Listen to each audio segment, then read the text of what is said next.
రాష్ట్రంలో జగన్మోహన్ రెడ్డి గారు మేమంతా సిద్ధం పేరుతోటి బస్సు యాత్ర ప్రారంభించిన సంగతి మనందరికీ తెలిసిందే. రాయలసీమ 8 జిల్లాల్లో బస్సు యాత్ర నిన్నటితోటి పూర్తి చేసుకోవడం జరిగింది. ఈ 8 జిల్లాల్లో క్షేత్రస్థాయిలో పరిస్థితి ఏ రకంగా ఉంది, మనకి వచ్చిన అభ్యర్థనలు ఏంటి, వాటిని ఏ రకంగా పరిష్కరించే మార్గం చూసుకోవాలి, ఇవన్నీ ఈ రోజు అయితే చర్చించడానికి జగన్మోహన్ రెడ్డి గారు బస్సు యాత్రకి అయితే ఈరోజు తాత్కాలికంగా విరామం ప్రకటించింది. మనందరికీ ఇప్పుడే ఇన్ఫర్మేషన్ వచ్చింది, నేను సాయంత్రం వచ్చినట్టు ఉంది, నేనైతే ఇందా చూశాను. నేను అది ఇప్పుడు దాని తర్వాత జగన్మోహన్ రెడ్డి గారు పూర్తి కోస్తాంధ్రాలోకి వచ్చే సూచనలు ఉన్నాయి. నెల్లూరు అక్కడి నుంచి వచ్చేసరికి మా జిల్లా, అక్కడి నుంచి గుంటూరు, ఇట్లా ఆయన ఉత్తరాంధ్ర వరకు ఇంకా దాదాపు 17-18 తారీఖు దాకా తిరుగుతూనే ఉంటాడు. వీటన్నిటిలో కల్లా జగన్మోహన్ రెడ్డి గారు అతి ముఖ్యంగా రేపు 9వ తారీఖు ఉగాది నాడు ఆయన మేనిఫెస్టో ప్రకటించే అంశం ఉంది.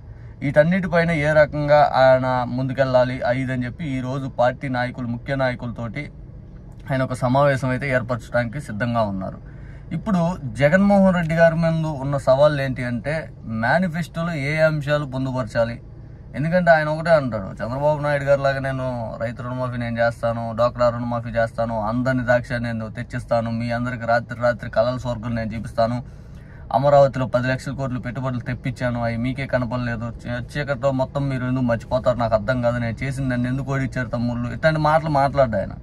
జగన్మోహన్ రెడ్డి గారు ఒకటే అంటాడు, నేను చేయగలిగిందే చెప్తా, అంశం ఏదైనాగా ఎంత కష్టాలు ఎన్ని, ఎందుకంటే జగన్మోహన్ రెడ్డి గారు చెప్పింది చేస్తాడంటానికి అన్ని మేనిఫెస్టో అమలు చేశాడు. కానీ కరోనా లాంటి ఎదురు దెబ్బ ఆయన తగిలినా కూడా అయినా కూడా ఆయన చేశాడు. చూడండి, ఆ కరోనా టైంలో ఏ గవర్నమెంట్కు డబ్బులు ఇలా, ఏ గవర్నమెంట్ కనీసం పట్టించుకున్న దాఖలాల్లో. కానీ జగన్మోహన్ రెడ్డి గారు ఆర్థిక పరిస్థితి అతలాకుతలంగా మన రాష్ట్రం ఇబ్బందికర వాతావరణంలో ఉన్నా కూడా జగన్మోహన్ రెడ్డి గారు పూర్తిగా వాళ్ళకి ఏం కావాలో అది చేశాడు. అంతెందుకబ్బా, జగన్మోహన్ రెడ్డి గారి పరిపాలన మీరు ఒక్కటే గమనించండి. చంద్రబాబు నాయుడు గారు అధికారంలో ఉన్నప్పుడు ఆర్థిక పరిస్థితి బాగాలేదని చెప్పి ఊరు వాడ చాటింపేసే వాళ్ళ ప్రతి ఒక్కరి దగ్గర మాట్లాడారు పథకాలు ఎగ్గొట్టడానికి. జగన్మోహన్ రెడ్డి గారు అధికారంలోకి వచ్చాక ఆర్థిక పరిస్థితి బాగలేదండి ఈ పచ్చ మీడియా, పవన్ కళ్యాణ్, చంద్రబాబు వీళ్ళు తప్పితే జగన్మోహన్ రెడ్డి గారి సైడ్ ఒక్కడ కూడా ఆర్థిక పరిస్థితి బాగలేదు, రాష్ట్ర ఆర్థిక పరిస్థితి బాగలేదని ఎక్కడ కూడా మాట్లాడాలి. ఎక్కడ కూడా మీరు చూసుకోండి, 5 ఏళ్ళలో జగన్మోహన్ రెడ్డి గారు ఆయన నోటి నుంచి వచ్చి రాష్ట్ర ఆర్థిక పరిస్థితి బాగాలేదు అందుకని ఈ పథకం మేము ఇవ్వలేము అని చెప్పి ఎక్కడ మాట్లాడాల. ఇది పరిస్థితి. చంద్రబాబు నాయుడు గారు ఉన్నప్పుడు రోజు వినిపించారు రాష్ట్ర ఆర్థిక పరిస్థితి బాగాలేదు, మనం అర్థం చేసుకోవాలని. ఇదే జగన్మోహన్ రెడ్డి గారి అధికారంలోకి వస్తే రాష్ట్ర ఆర్థిక పరిస్థితి నాశనం చేశాడు. అప్పుడేమైంది, ఇప్పుడేం మారింది. ప్రజలు విజ్ఞతతో కూడి ఓటేయండి దయచేసి. ఈ ఎలక్షన్ చాలా కీలకం. ఎందుకంటే చంద్రబాబు నాయుడు అనే ఒక దుష్టుడు మళ్ళీ అధికారంలోకి వస్తే కరువు తాండవిస్తుంది, రైతులు చచ్చిపోతారు, అల్లాడిపోతారు రా బాబు. ప్రతి ఒక్కరు గుర్తు పెట్టుకోండి. ఎందుకంటే బాబు వస్తే జాబ్ వస్తుంది అన్నాడు, ఎంతమందికి వచ్చింది? అన్నా క్యాంటీన్లు ఎన్ని మండలాల్లో పెట్టాడు.